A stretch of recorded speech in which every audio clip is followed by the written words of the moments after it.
Welcome. In front of me is a Poco C65, and today I will show you how you can format your SD card. So to get started, you will want to navigate into your settings, and then we're gonna select About, Storage, and by scrolling down you will find your SD card. So here we have Format SD card. All you need to do is just press on this.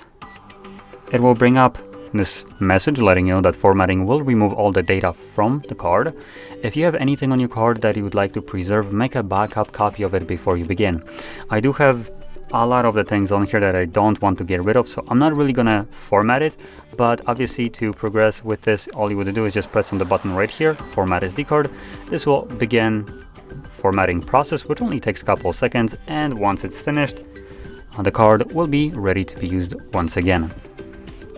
So there we go, that's about it. Now, if you found this very helpful, don't forget to hit like, subscribe, and thanks for watching.